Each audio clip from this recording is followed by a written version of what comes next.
istana itu, kalau kan jadi ini waria ada kesenian tadi sudah disebutkan, bebas ke bilik-bilik putri dapur raja, ada kebebasan gitu. Nah kalau dia cuma memanfaatkan status itu untuk berbuat jahat, kalau kedapatan dia dihukum mati. Terus yang kedua memang waria, Pacarabayang itu memang Pacarabayang yang umum. Nah terus ada di yang lain Pacarabayang tapi dia disebut Tungkut Nalino. Tungkut Nalino ini yang lebih istimewa lagi. Jadi dia sudah pilihan satu-satunya di dunia yang pilihan yang nantinya cikal bakal jadi bisu kalau dia sudah melalui tahapan-tahapan magan ilmu-ilmu bisu dan sudah menghilangkan duniawi.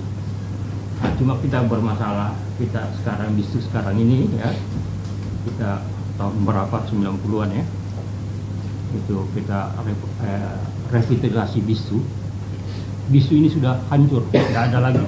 Kita berapa orang termasuk Pak Ishak membantu dulu ke daerah-daerah itu untuk mengorganisir reorganisasi, reinterpretasi, refungsiisasi dan reaktualisasi. Itu yang kita lakukan di 4 kabupaten. Karena saat itu tidak ada lagi yang mau jadi bisu, itu akhirnya diperoleh kesepakatan karena untuk jadi bisu ada syarat itu namanya irbah, semacam pembayatan irbah, dan itu risikonya paling rendah itu pingsan, gila, mati melewati itu. Dan sisa sedikit orang saat itu masih ada, tapi sisa sedikit, 3 orang aja yang mengetahui proses itu. Nah, tapi kita sepakati saat itu karena sudah bukan mencari itu, akhirnya kita masukkan waria-waria muda itu untuk menjadi, saat itu kita pepet ya, muda untuk menjadi bisu. Tapi kesepakatan mereka ya saat itu.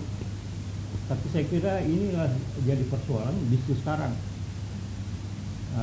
karena tidak tegas lagi kualitas ya, kualitasnya makin menurun ya, ilmunya, unsur-unsur lain yang harusnya tidak boleh dilakukan sekarang ini membuat citra bisu sekarang menjadi merosot. Dan nampaknya kalau pas saat dia ganti dia jadi kepala ketua di Boni pokoknya dulu itu dia balik semua baju, semua perhiasan baju dibalik. Artinya dia sudah meninggalkan hal duniawi. Nah, ini kebalik sekarang, justru waria-waria mau jadi bisu karena hal-hal material ya, status dan sebagainya. Nah ini yang akhirnya antara mereka juga jadi persoalan ya, bersaing, laporan dia jelek. Ini untuk kita saja bagaimana ke depannya ya. Lalu di bisu sendiri itu ada ya, Boni yang lebih lengkap strukturnya itu, bisu Tandre dan bisu Pance. Bisu Tandre yang punya ilmu, kalau ditangkap itu namanya dipanggil guru ya, yang punya ilmu dipanggil guru. Bisu biasa itu apa, bisu Pance. Terus ada yang belum jadi bisu core-core, tapi di antara itu juga ada namanya bisu Patudang.